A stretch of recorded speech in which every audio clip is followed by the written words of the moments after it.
wabarakatuh. Perkenalkan, nama saya Bella Febriani dari kelas 9G. Saya di sini akan membacakan Kota Tanpa Buku. Kau ke toko buku, perpustakaan, atau taman bacaan. Tidakkah kau merasakan istimewa ketika berada di dalamnya, di sekelilingmu dan berbagai tokoh dari dunia nyata dan hayalan, tempat yang pernah kau kunjungi dan yang belum, informasi dan cerita dari masa lalu, masa kini, dan masa depan. Semua berpadu, semua berada dalam genggamanmu. Saat berada di antara buku, tidakkah kau merasa menjadi raja dan ratu ruang dan waktu, seolah menyatu tanpa batas? Kau bisa terbang melintasi sekat negara dan melewati berbagai zaman.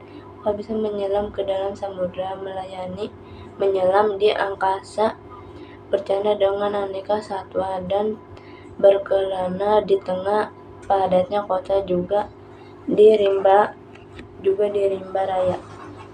Kau tahu, buku adalah jendela dunia, kunci pengetahuan, dan pintu wawasan. Muhammad Hatta sang prakartor berkata, "Aku rela dipenjara asal bersama buku, karena dengan buku aku bebas." Melalui buku, manusia terbebas dari ketidaktahuan.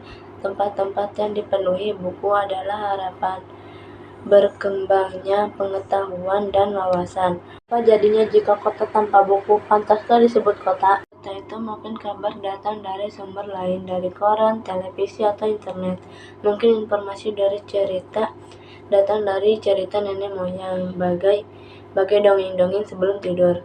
Irama warganya pun tidak beda. Bangun pagi, bertebaran di muka bumi untuk berbagai keperluan, untuk kembali pulang siang atau sore harinya. Setelah itu mereka berangkat tidur dan memulai lagi hari berikutnya. Semua berupa. Bagaimana dengan kotamu? Mungkin kau tinggal di tengah kota yang megah, atau di gang sempit, di desa terpencil, di sisi pesisir, atau di kaki gunung. Adakah perpustakaan, taman bacaan, atau toko buku di dekat rumahmu? Jika ada, apakah tempat itu menjadi wajah berkumpulannya anak-anak dan warga, menjadi pusat perkembangannya wawasan dan pengetahuan, atau hanya menjadi pajangan? Maukah kau menjadi orang yang menghidupkannya? Kau bisa mengunjunginya dan mengajak teman-teman membaca dan berbagai cerita di sana. Jadikan tempat itu sumber kegembiraan dan pengetahuan. Jika tempat itu belum ada, maka kau menjadi orang yang mulai menghadirkannya. Kau bisa memulainya dari sebuah sudut di teras rumahmu. Ajak teman-temanmu memulai langkah baru. Jangan biarkan waktu berlalu tanpa buku.